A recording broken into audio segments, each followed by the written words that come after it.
woman who used it mostly for errands. I also remember my mother, who was with me, laughing out loud as he spoke those words about the car that was driven by the little old lady to church on Sunday. What can we believe, and what is the cost of our cynicism?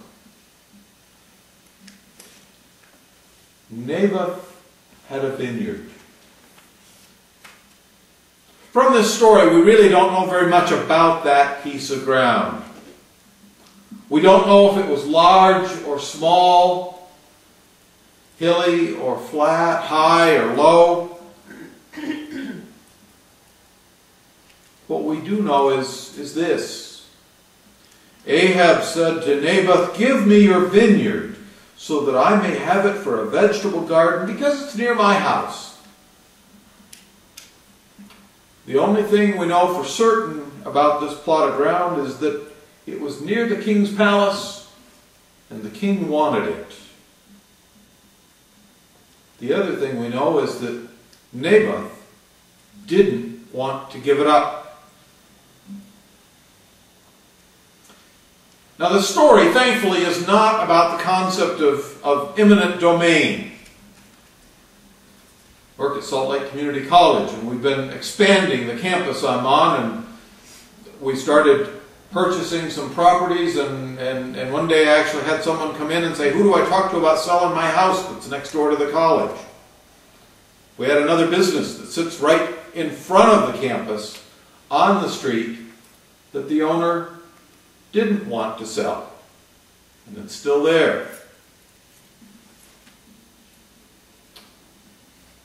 What the story is about is not that right to obtain property, which may or may not exist. It is about the wishes of one in conflict with the wishes and desires of another. The trouble in this case is that the first one was the king. Here was a most basic example of unequal power. One had power, the other in relation to that first did not. I've had experience of being called to adjudicate a situation of allegations of sexual harassment, where the one was in a position of power and the other was perceived as subject to that power. College where I work, a teacher or advisor can date a student if they both choose to do that, but if the student raises allegations saying that they said no, the person who works for the college is kind of out on a limb. At least one situation, a longtime staff member was fired for just asking to date a student who said no. Thankfully, we have laws and rules that at least intend to provide protections, even if they can be too easily twisted and misused. Now, in the days of Naboth and Ahab, there were no such rules. Richard Nixon said, and Vice President Cheney echoed the same sentiment, if the president does it, it's not against the law. Ahab believed the same thing. Ahab also practiced what we might like to think of as a modern invention, plausible deniability. It wasn't Ahab who wrote the letters that got Naboth killed. If anyone had asked, Ahab could honestly say, "It wasn't me. I didn't do it." Regardless, at the end of the day, the prophet Elijah was directed to go and find Ahab in his new garden that had been stolen from Naboth. Say anything. The ends justify the means. I want it, and by golly, I'm going to get it. Too often, too many in our society seem to find in these words a holy grail of doing business. The bottom line is what's most important.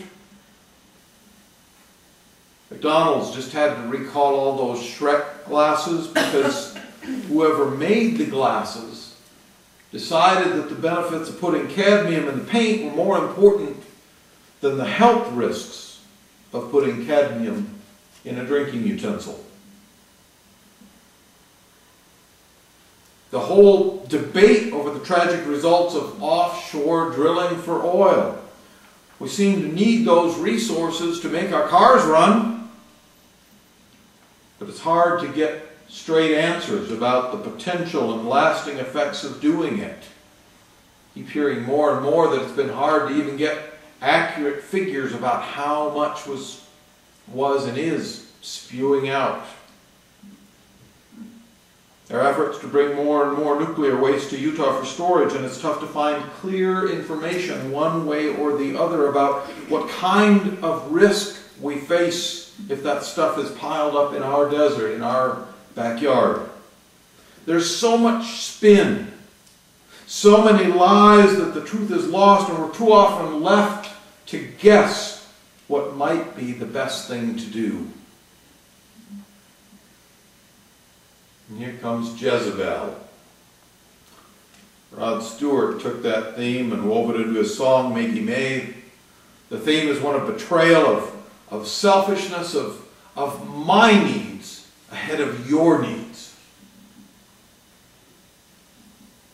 The lasting point of this story, I think, is that we consider that balance between my wants and your wants. My needs and your needs. Clearly, the actions of the king to steal from his subject were wrong. No question. Wound up, ultimately, he had this guy killed so that he could take over a plot of ground to plant a garden because it was close to his house. From what we can see, whether the king's garden was on the site of Naboth's ancestral vineyard or not, who cares? What's the big deal? This was simply and clearly a travesty of justice, a childish act of will by a spoiled child who got his way. And as a result, Naboth died. What I would challenge myself and you to consider is, what about the resources we control?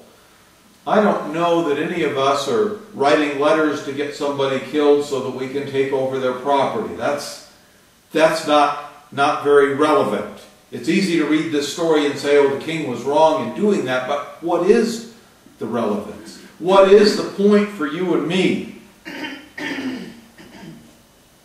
And so I ask about the resources that we do control. It's likely that we have stuff that we could share that would benefit someone else, that would make the world a better place. But King Ahab seemed to have this tendency to hoard. He saw it, he wanted it. He wanted to control it. He wanted to hang on to it. He wanted to call it his own. We have a tendency, I think, many of us, many times, to do kind of the same thing, to hoard, to hang on to protect. Too often we worry about what might happen so that we don't do the good that we have the power to do.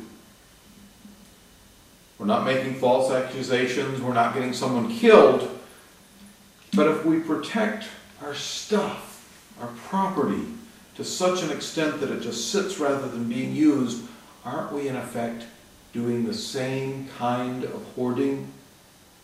The same as the king?